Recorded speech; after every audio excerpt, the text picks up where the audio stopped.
Pursuer is an apex predator believed to originate from somewhere within Lily Meadow location, specifically deep from within its labyrinth-like forest. The locals treat it as a myth. However, many also fully believe that it's real, all having their own drawn depictions and descriptions of the creature. Pursuer's figure is roughly human-like and is typically seen walking in a hunch-over stance, its head drooping forward as it stalks its prey. Its skin is rough and coarse. Despite that, its body is malnourished enough that you can make out its ribcage. Even with these odd traits, Pursuer is durable enough to shrug off multiple bullets before needing to retreat or begin acting more defensively. Pursuer's most dangerous aspect is its sharp claws. Said claws have no trouble piercing flesh and tearing its target apart. On one instance, it was found that armor a civilian was wearing to defend themselves had been pierced through presumably by a Pursuer. Pursuer, despite being a deep forest dweller, is surprisingly intelligent, being able to rapidly learn, replicate, and master whatever it witnesses. The most prominent example is the jagged blade that Pursuer carries with. Testimony from a surviving witness state that the Pursuer began using the sword like it was a trained sword fighter after a brief encounter with their friend who attempted to use that same sword to defend himself. It is unclear of if Pursuer actually learns this information and how it could be put to use, or if it has gotten proficient with the ability to mimic what it sees. Though for everyone's sake, it is hoped to be the latter. Sadly, that is where it is known information ends. Scientists have been struggling to study Pursuer in any substantial means, due to its unique ability to turn itself fully invincible. While currently unknown how it uses this ability, the current leading theory is that Pursuer's bone structure is able to be reassembled at will, allowing it to rapidly changing the color of its skin cells, giving it a form of rapid camouflage similar to an octopus. However, this can be neither confirmed nor denied. Specifics are unknown, though it is believed that it can send a controlled shock through its body when its skeletal structure is moved, likely meaning it's only capable of using this ability when it's unable to strike. Many locals have stated that hearing Pursuer's howl can send whoever hears it into a state of paralysis, greatly slowing their movement and making them easier prey for Pursuer to hunt. However, all of the surviving witnesses stated they never heard it howl, so they can't give any credibility to this statement. It is likely assumed to just be them freezing in fear. One fact that a surviving witness can attest that Pursuer appears to greatly dislike water, avoiding coming into contact with it at nearly at any cost, going as far as to cease its hunt if what it is following enters a body of water that will force Pursuer to get submerged. Many of the folks local to Lily Meadow will all tell you the same thing. They don't have a clue where Pursuer came from, though each has their own theories or wild tales to spin about its origin. Some say it's just some rare species that lives deep in the unexplored region of Lily Meadow's forest. Others say that Pursuer was once a mad scientist who ended up mutating himself and went hiding deep within Lily Meadow to prevent himself from harming others around him. Some theories of him being an alien from outer space were briefly mentioned and then just quickly discarded.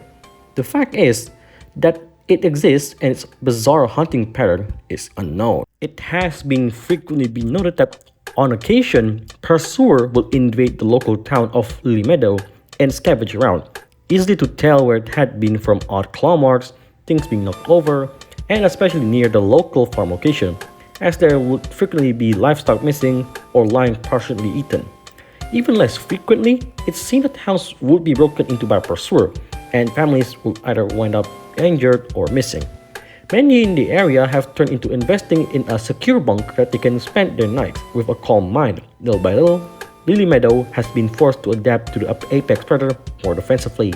Hunting the creature isn't an option, as any hunting parties that have tried to search and kill the Pursuer either come back empty-headed or not at all. The Pursuer's hunting abilities are entirely unmatched, with high stealth, speed, and being able to tear through its target like paper. It is likely believed that Pursuer's increased aggression is due to the amount of food sources in the deeper sectors of the forest being depleted, likely from Pursuer hunting all of it, and being forced to explore further out of its familiar domain in search of new prey. Pursuer's claws on their own are enough to earn its place as an apex predator, having no difficulty tearing flesh or sawing through bone, each one similar to a saw. Despite its claw seemingly doing the job, It carries around a jagged blade wherever it goes. Regardless of its more monstrous brute strength traits, Pursuer possesses very advanced fighting skills. One clean strike from Pursuer's blade leaves more victims heavily wounded and scrambling for anything to attempt to defend themselves to limited success. Pursuer's howl has been quoted as deafening, covering miles of distance when it roars. The fear it puts into anyone who hears it call is enough to cause their joints to freeze up briefly, and anyone who happens to be remotely close to Pursuer when it howls will have their head spinning for at least 30 minutes. That is, if they aren't killed in that time frame by Pursuer. Pursuer's most notable warring trait is its ability to go invincible. During this state, it reorganizes its bone structure into an odd pattern, and this sends a shock through its body, which it uses to change the color in its skin cells to allow it to camouflage with the environment. Its body becomes very stiff during this time, and thus it becomes less threatening other than it being able to follow you entirely undetectable. The government is very concerned about the long-term effect of Pursuer running rampant. While at the moment many civilians see it nothing more than a myth that has covered the region, it is only a matter of time until it becomes known as a real entity that could send the world into widespread panic, as if everything else happening hasn't already done that. Despite their best efforts, there have been times the government has been very close to subduing the Pursuer. One team was nearly able to place a tracking tag on it, letting them chase it down and capture it. Likely for good, but unfortunately, it got away just before the chip could be implanted into it. Since then, the Pursuer seems to have become much more attentive to any tricks like this, making it even more tedious to track down.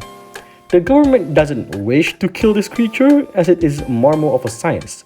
Its ability to camouflage could likely be studied to further improve the visibility cloak, allowing it to stay active for longer periods of time, or possibly even endlessly. While many scientists don't believe it will ever be non-hostile, if such creature could be placed in containment for long enough, it is likely that its dietary habit could be studied extensively and proper servings could be delivered to the creature to help it calm down, potentially even reverting it back to its original more passive hunting style it had before. However, the failed attempt to place a tracking chip on the creature many speculate it's unlikely, and has grown rather unfold of many civilians.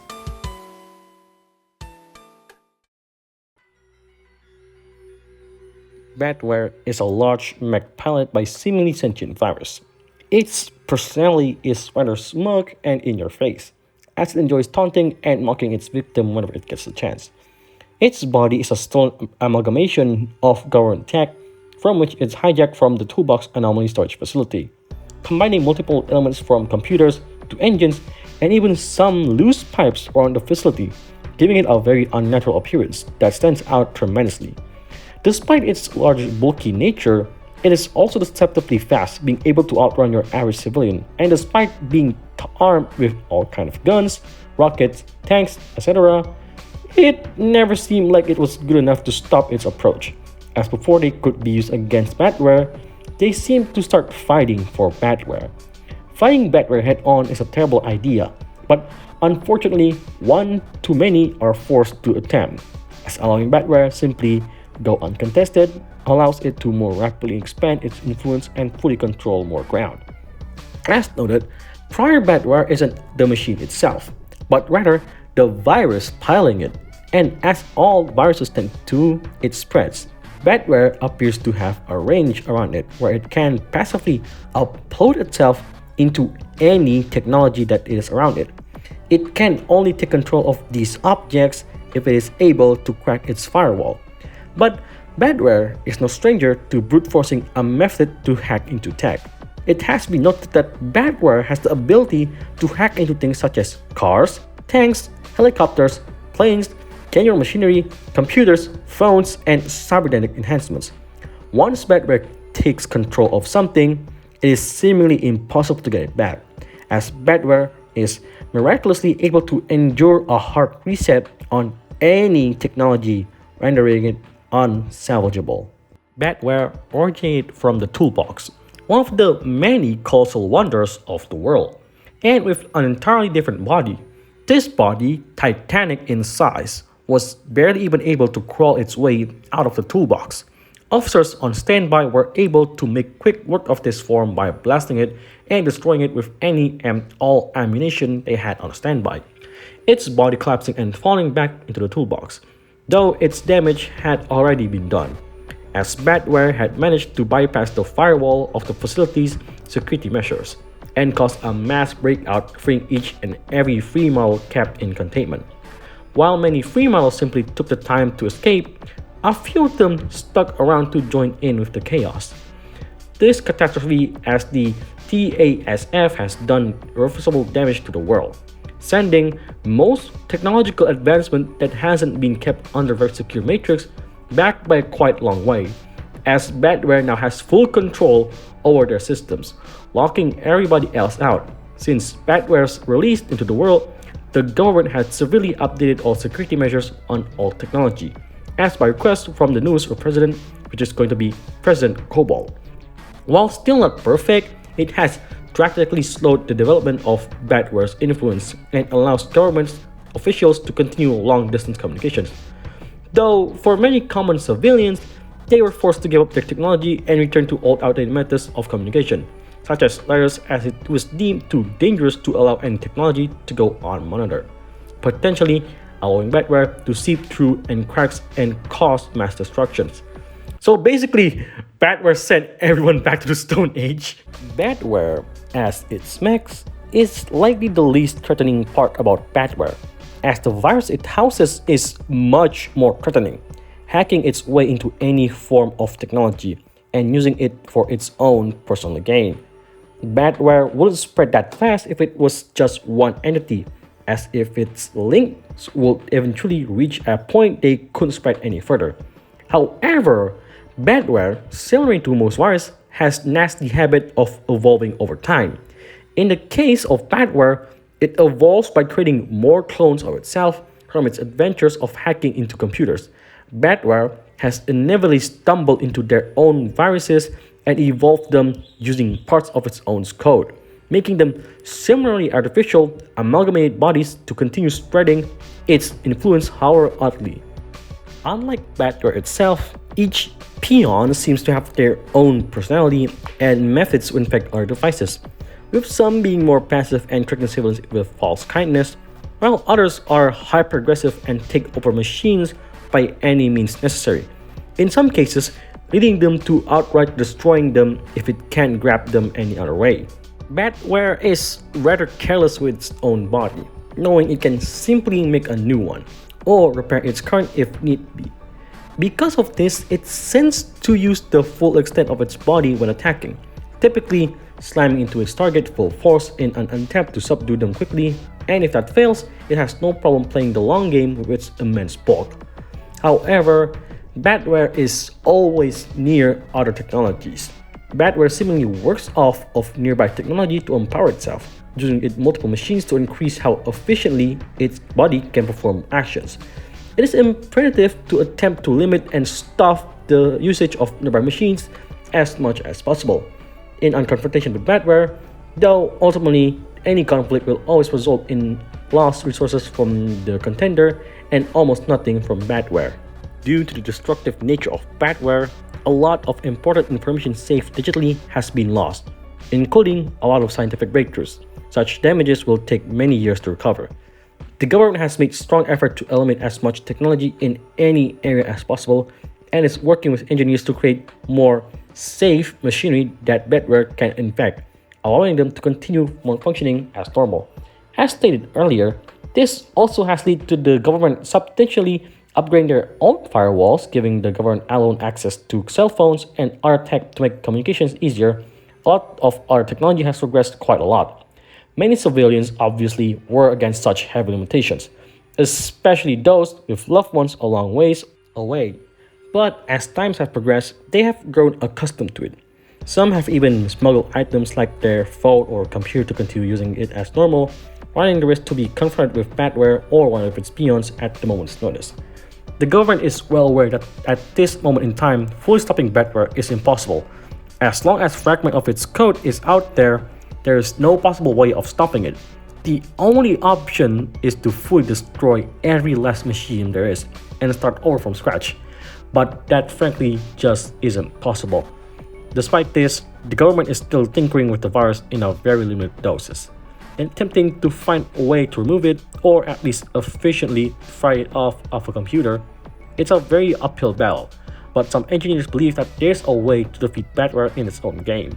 Some have even suggested some form of injection that would convert badware into a helpful program, though it's very unlikely. It could feasibly be an alternative route to go in order to get back in control of technology, though many fear the possibility of badware breaking free and going rogue again after the fact. Artful is a French magician, by all accounts, a civilian not much different than any other. However, he does possesses one trick that makes him stand out. Supposedly, Artful is in control of real magic abilities. Artful, in all other mean, is rather average through his ability to manifest objects out of the air. To aid him is a trait best not underestimated. Some objects Artful has been observed creating are walls, music boxes, and puppets, all of which seemingly bend to his will. However, they also aren't particularly durable, appearing to crumble away into dust over time or shatter early given they go under any form of heavy pressure. Originally, all considered to be smokes and mirrors assisted by the elaborate usage of trapdoors. The government was in for a shock when they discovered the scene of Artful's incident and the realization they were dealing with something much larger than they originally thought. The cause of Artful's incident is widely unknown. While there is one surviving witnesses from the encounter, they have been hospitalized until further notice, as the government tends to their wounds stay sustained. Many speculate it was due to the particularly high amount of hecklers in the audience the day of the incident. However, Artful notoriously had a reputation for not letting hecklers get to him, and even would play off their jokes and jabs at him for the entertainment of others. Others believe that it ties to something personal happening in his life behind the scenes. His positions have struggled to find true companionship, pushing some dangerously actions, though none quite as devastating as Artful's incident. One thing remains certain: Artful is now a wanted man on the run. The government sending many resources to attempt to capture Artful alive. Artful, or as he is known when not performing, Jean de Gare Fromage. is the youngest of the Fromage family, a very rich and influential family. At young age, Artful always had a fascination with magic, learning about it from TV and becoming completely enamored with the idea of magic. While his father, though it was a stupid waste of money at the time, Artful's mother was very supportive of his passion and allowed him to experiment with it. As Artful grew older and graduated college, he was originally planning to continue running the family construction business with his two older brothers. However, after a workplace incident left Artful in a condition rendering him unable to work, leading to paid leave for the time being, he got back into his old passion of his magic tricks to pass the time, and directly leading to his discovery of real magic. Artful notably had great relationship with his mother and older brothers. However, relations between him and his father were always especially rocky. The Fromage family was always very approachable and open, to the begrudging agreement of Artful's father giving away money to support those in need, though something occurred a few weeks prior to the events of Artful's incident that caused them to become a lot more cold and unwelcoming. Through the events of this remain unstated by the Fromage family. From an interview with Artful's brother, they are still in shock and bewildered from the behavior of their younger brother, having no idea what could have led to them going down this path they've chosen, hoping that one day they get an answer to the madness. The government is very interested in successfully capturing Artful for multiple reasons. Firstly, the simple overarching reason of why Artful did what he did. But furthermore, they are willing to make a compromise with Artful. They are willing to pardon his punishments and allow him to use his talents for the greater good. The government is very interested in the real magic Artful is capable of. If Artful was seemingly able to learn to it on his own, there's a possibility that he would be able to teach it or grant it to others. And with how rapidly the world has been falling apart, more people, such as Artful, could be exactly what they need to help turn things around. Artful has been notably difficult to capture, though they're still very susceptible to traditional means of capture, though they've been straying away from any towns or civilizations, staying deep within forest regions. However, the government has been doing their best to avoid anything that could potentially harm Artful, such as tranquilizer darts or other options to knock Artful unconscious, and especially avoiding anything that could be classified as lethal. Artful, however, does not respect this sentiment, likely being intimidated and afraid of being captured, being unwillingly to talk, and being fearful of the believed consequences for his incident. The government believes that if Artful is capable of conjuring simple objects as walls or functional music boxes, then they believe that they could assist in helping him reach his full potential.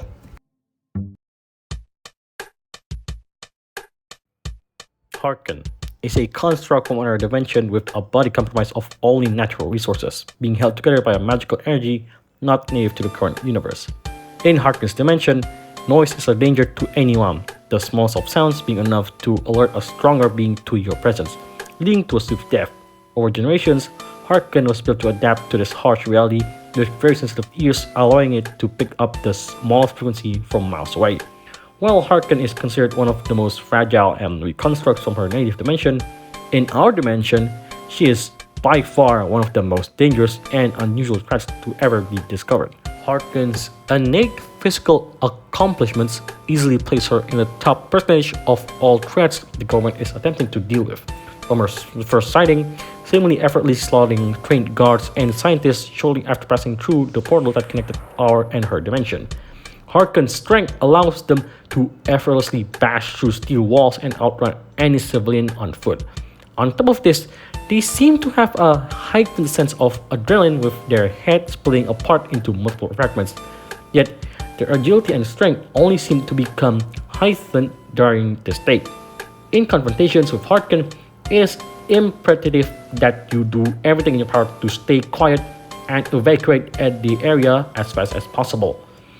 Due to the harsher and rapidly declining state of the world, the government reached out and requested funds for a rather bizarre project: financial support to investigate other dimensions, something believed to be nothing more than a crazy theory, though after a rather brief amount of time, they managed to luck out and stumble upon just what they were looking for: a dimension dubbed Fablehaven. This dimension had everything they were looking for: air they could breathe, edible fruits, and drinkable water. And the terrain was absolutely stunning by all account. It was considered paradise. While they were attempting to establish a base camp on the other side, they were obliviously unaware to the rules of the new dimension. It was only a matter of time until all the noise and commotion eventually caught the attention of a construct. Harken, having heard the noise, rushed over in an attempt to put an end to it as quickly as possible. The attempts to protect themselves and defeat Harken, leading to them growing enraged, blindly attacking those around her, and passing through the portal connection the two dimensions, continuing her attack until there were none remaining. From then onward, Harken aimlessly pressed onwards into the world, unaware she had left her home behind, all of the lost on the land from her previous environment, deeply lodged into her survival instincts, still striking down anything that causes noises at any cost. The portal from her home dimension still active and running to this day. Harken, due to her very sensitive hearing, is difficult to approach in any means. Despite this, the government does not wish to harm Harken, as they believe there is a lot that could be studied and learned from her. Despite the many times Harken has showcased aggression, Harken has also seen having a more passive qualities such as gardening or building shelter, along with seeming to write, which show that there's more critical thinking to Harken than first thought given time. It is possible they grow used to this new dimension and potentially adapt a more docile nature. The government is unable to directly deal with Harken. However, due to its odd energy signature, it has been found easy to track. Because of this, the government believes the best direction to survey Harken and warn others of its approach rather than attempt to contest its strength. In addition, many towns and cities were equipped with audio lures in the off chance Harken still wanders into them despite the government wanting to lie low while Harken is in the area. Only time will tell if it is the correct course of action regarding Harken, or if the government will be forced to take more drastic measures.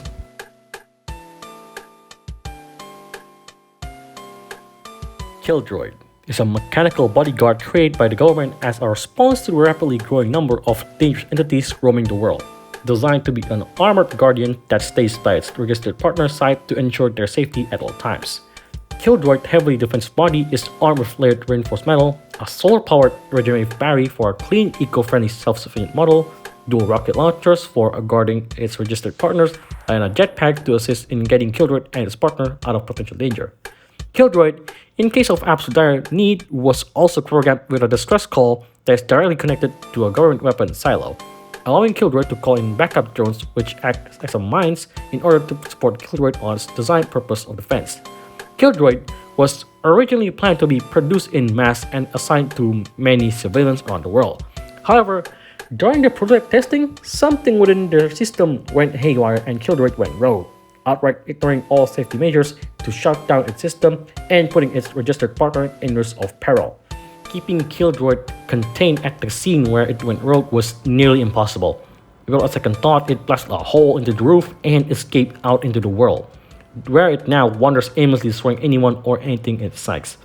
Many attempts have already been made to recapture the prototype, as its individual model has a tracker implemented into its very structure. However, each attempt has only ended in minimal damage to Kildroid and a large handful of casualties in exchange. The only good things to come from these exchanges is a large amount of damage dealt to its jetpack, severely limiting the length of which it can fly before crash landing. Though, with the ability to repair itself using any resource it can come across, avoiding the need to return to the government for maintenance. As stated before, Kildroid was created as a countermeasure for the rise in new threats being introduced into the world one way or another. Being a creation designed and put into effect by the president, wanting nothing more than to give the civilians a sense of safety. The creation process for Kildroid was funded directly by the government and brought together the smartest engineers worldwide to come together to finalize the vision that the president had planned. Kildroid was designed with many backups and measures to help counteract the killers, such as enhanced scanners to assist in tracking and nullifying capturing Pursuer and Artful. Its firewall was upgraded multiple times to ensure that it was secure enough to prevent badware getting a hold on its model, and Kildroid's list of combat skills was expanded to the point where it could be on even playing field with Harken's raw strength. Shortly after it went rogue, news spread like wildfire, with many civilians worried about their safety more than ever before. All of this conflict forced a public statement from the president. While seemingly on a short notice, the president took their stand to come clean about what they had been working on, stating that something isn't going according to plan, that their project has been tampered with, where it's been from an outside source or someone within their own ranks can't be determined at this moment. Regardless, the president was made it abundantly clear that all they wish for their people is their safety, that the Kildroid will be recaptured and any errors on its code will be ironed out from. The government has been tasked with retrieving the prototype model, destroying it if need be as direct order from the president. Doing so isn't as simple as one would think. While Kildroid was given a tracker, letting the government know where it is and where it's going at all times, this sadly worked both ways, giving Kildroid an indicator of any attempts to subdue it. While the government has gotten close multiple times to capturing Kildroid, its raw firepower and advanced AI all need to deal with any combination of units sent to deal with it. There's one ace in the hole that the government is hoping to avoid as a precaution: an EMP blast with enough distance to catch Kildroid off guard and leave it disabled long enough for a dispatch team to quickly enter the scene, shut down Kildroid for good, allowing them to take it back to maintenance to repair its system and finally make it the mechanical bodyguard it was originally designed to be. Though doing a maneuver like this is highly risky, as an EMP of that strength would be extremely hazardous to anyone in its radius where it goes off, along with potentially disabling nearby cities or towns, harming their liveliness. The government, of course, is willing to compensate, as it will ultimately be for the greater good, but they recognize the dangers and are still waiting for opportunity to minimize the amount of damages it will cause.